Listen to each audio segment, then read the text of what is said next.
Today Africa Podcast is a podcast series where we interview African entrepreneurs and professionals and share the stories behind their businesses. In each interview, we ask how they got started, how they grew, and how they run their business today. The stories are inspiring and also provide specific advice and insight into starting a business. By sharing these stories, we want to help others get started. Welcome to another episode of Today Africa Podcast. And today we'll be speaking with an amazing entrepreneur. His name is Grayson Julius. He's the co-founder and business development director of IPF Software in Tanzania. They are in the business of developing digital solutions for businesses here in Africa. Julius, you are welcome. Thank you very much. Could you please tell us a bit about yourself and what IPF Software is all about? So my name is Grayson Julius. I'm a founding partner and business development director at IPF Software. I have a background in software engineering with over 13 years of experience in building digital products. Founded a company while still at university, University of Dodoma, Dar es Salaam. I'm in Dodoma, in Tanzania, and it has been quite a journey, an interesting one in building a small startup company, starting from university to where we are now. Looking back, I'm a proud partner at IPF, and yeah. I've been meaning to ask you, building a business with someone or other people is not an easy. It's not an easy task. So, what convinced you to go into this partnership with your co-founders? What qualities did you see in them that with this, I'm convinced that these are the right people to work with? So we were not that smart to look at what type of founder we have or whatsoever. Not to be, but I think it was more of luck and chance. It started as out of friendship and sharing the same passion of code and engineering, and I think that would got us together. But it was not really. When we started, we did not even know the word startup existed. It was a vocabulary. We did not even know what it mean. Little less the founder. So we just knew we're business partners. So it was not really a thing of carefully choosing a partner. Really, it was just based on luck, I would say. What's the inspiration behind starting IPF Software? What problems or the gap people saw in the market that you wanted to bridge? So I would say it has been from the beginning transforming businesses digitally, from small to large to medium, transforming the way things are done manually. I think it was out of curiosity in terms of seeing something that people are doing in a manual process, and how can we be able to create a solution around that to be able to automate the process. And it really started with the passion of creating products ourselves. It did not start off as a service. The service bit came in later, but it really started as ourselves building SaaS solutions. And initially in the early days, that did not go very well. We failed with a couple of solutions to then venture into doing services, and then back into building solutions in a sort of a hybrid model, doing services and doing services, but producing solutions. But it has been always the eagerness of transforming African businesses with digital transformation. Right now with artificial intelligence and everything in between that. Everything has a process. Starting the business, there's a process behind it. So can you describe the process of launching IPF software into the market? So there's no, like it's unlike a product. Unlike a product, you have a strategy to get to launch to a market. As I said, when we started, we did not have those plans in place to say like you're launching a market, go to market strategy. We did not have a process to do that. There was no All that right. such a thing. It was really saving one customer after another, and as it started, as I mentioned earlier, with building products, but it was a little bit a difficult route to take. Uh, so it was more of bootstrapping. I'll put it that way. Like it was purely bootstrapping and picking lesson after lesson, serving one client, getting feedback, growing, moving. It was more of that. Like there was no point to say like now we pause, let's wait, we launch IPF softwares. It was not like that. It was not like that. All right. Okay, let's talk about your challenges. Like you said, people didn't plan to build a business. It was just serving one business or a client or a customer one after the other. From there, you guys started. So, what were the challenges that you faced in the beginning of starting, in the beginning of your journey, and how do you overcome them? So I think like every other startup, it will be in the early days. It is financing.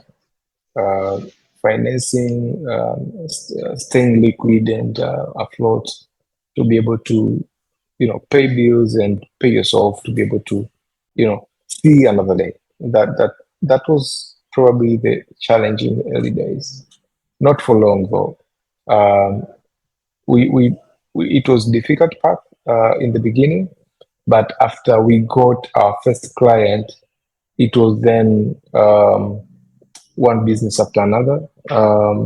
And now you face other challenge in every step, every step of growth, every step you go, there are different challenges. But speaking specifically for the early days challenges, I would say it was more financing and not having enough to operate a business.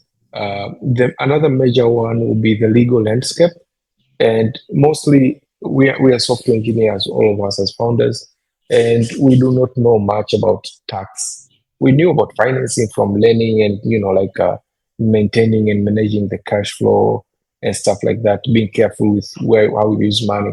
Those came out of personal habits and behaviors, but the tax area is very complex, and the early days of starting a startup is not an easy place to navigate without guidance. So we had our share of penalties starting up before we could afford a proper audit firm, before we could afford a proper finance person. We went through some challenges with authorities in regard to that matter. So probably I'll highlight those challenges being probably the major one in the early days. You have mentioned about finances, money, how you could bootstrap the business. So my question is, does it mean that your IPF software founders, you and your co-founders, does it mean that you people have not raised funding before? Nope, we've never raised them. The people have been bootstrapping all the way. Yeah, we have never raised. Yeah, we've been bootstrapping all the way with our own capital. You're a business owner and you have people Yeah. working with you. You have a team. So my question is, how did you build system and processes that helps in smooth running of your business? All right. So like, nice. So one, I think our team uh, grew right now probably 10 times from when we started. So right now we are about 30 plus, and we have seen people come and go, but we've always looked for talented individuals, and it has been more focused on training our team and making them. Most of people grew their skill set while here. Maybe they came in, they do not know much, but along the way, if there's a potential and good attitude, um, someone gets to grow to a senior level. And really, we have not much cared about the level of GPA or the what school this person went to, what university did they study computer science or not. We really look at the talent and the potential of that person, mostly the attitude and the culture fit of our company. Regarding processes, I remember one of our mentors a while back recommended a book called Built to Sell.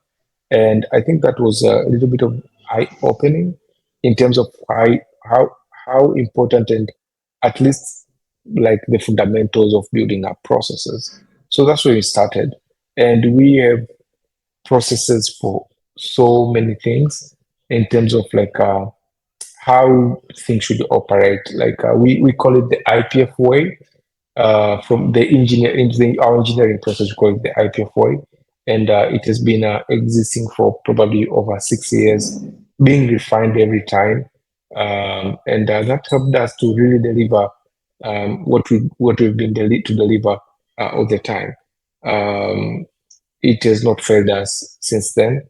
And every time we look at it and we get to refine the process almost every other month, it's being revised and how can we improve it. That's been a focus. At the end of the day, you go, you have other things you do that take your time. So I'm curious to know, I always ask this question to know how people manage their time. So how do you manage your time and prioritize your task efficiently?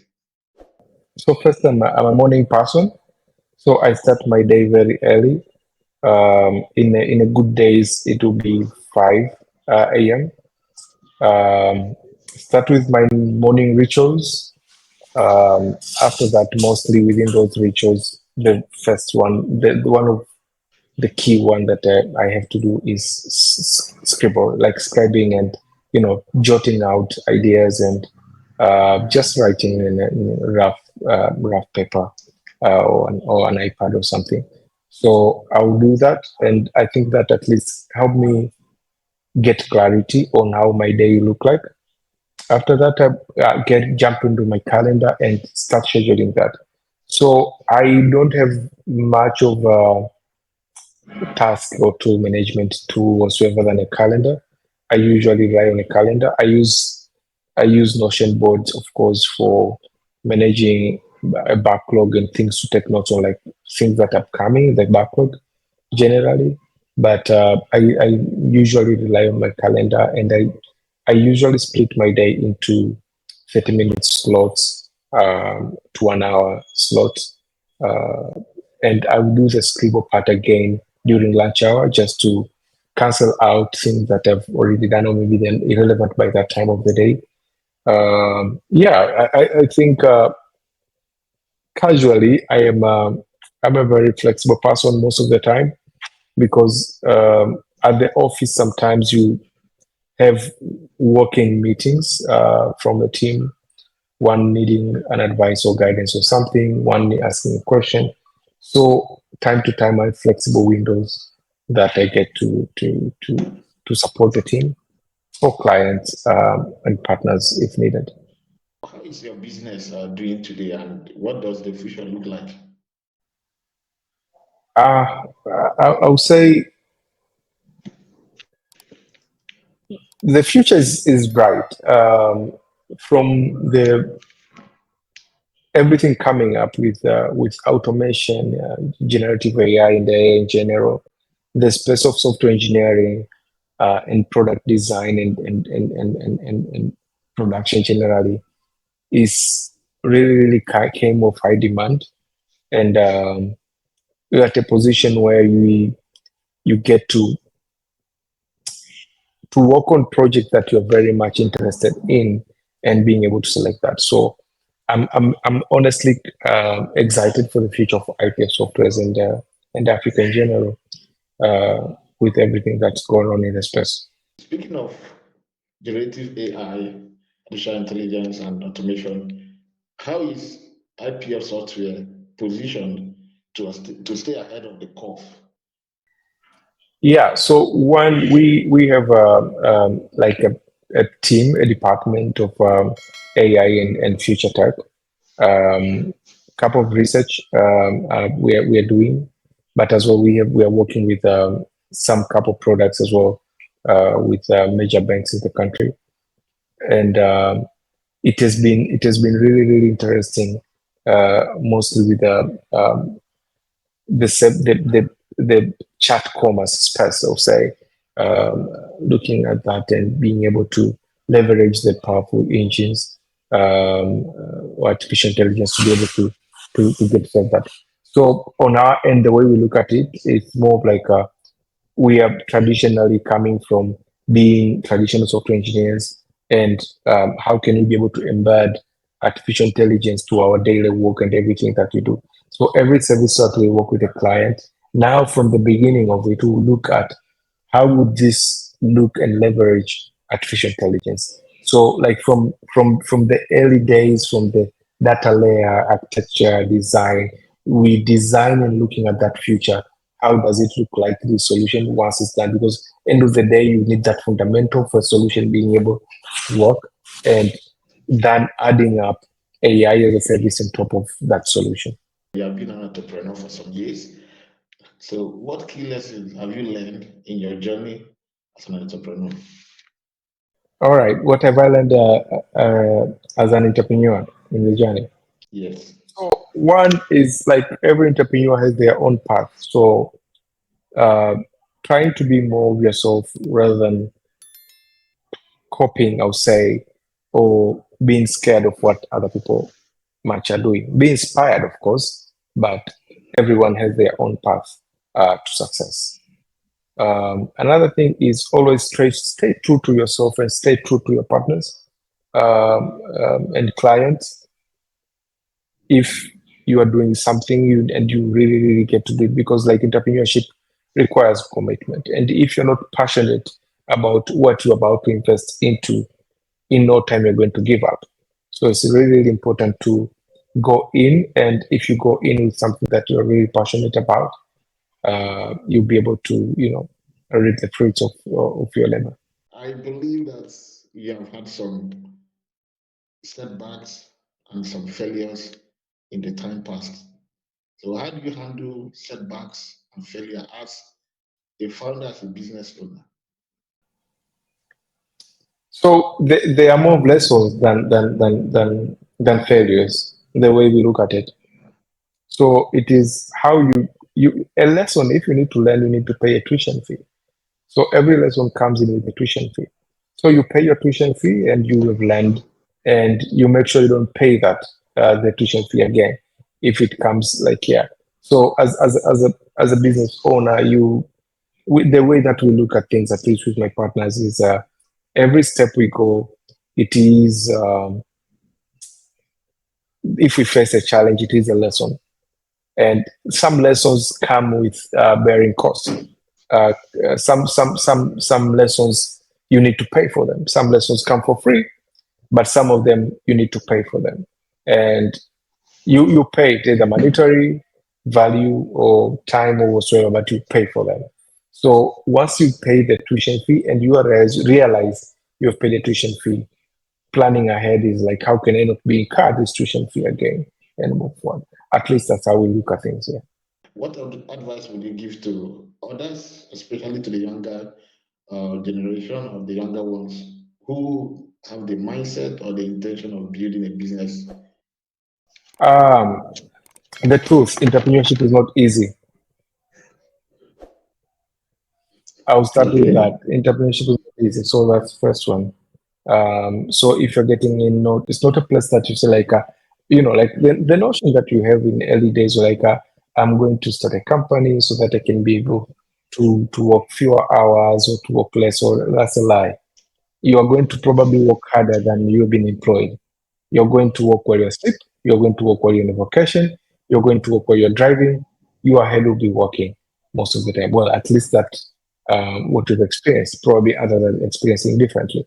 But I would say if you make sure you are in the right headspace, Um, in terms of partnership, there's no formula to that. Founding partners, there's no formula to that. You can get lucky. You can choose carefully, whichever way you get to do. But there's really need to be a good balance between that. For me, I've tried to share our story to people, and I'll say I find three being a magic number in a number of founding partner. There's no formula to that, but at least with three, you can be able to balance arguments. You can be able to balance things out. With two, one will feel like he's being favored, or has more strong opinion than another, and others will be looking down into one another. But like it could be different. See, like a Google founders, they've made it. They are two, but I'm just saying, out of experience and the way I've seen the ecosystem and everything, it's you need to find a great partner who you share common value with, and not necessarily have the same thinking, because sometimes that differences is important in building up a business. Today Africa Podcast is a podcast series where we interview African entrepreneurs and professionals and share the stories behind their businesses. In each interview, we ask how they got started, how they grew, and how they run their business today. The stories are inspiring and also provide specific advice and insight into starting a business. By sharing these stories, we want to help others get started.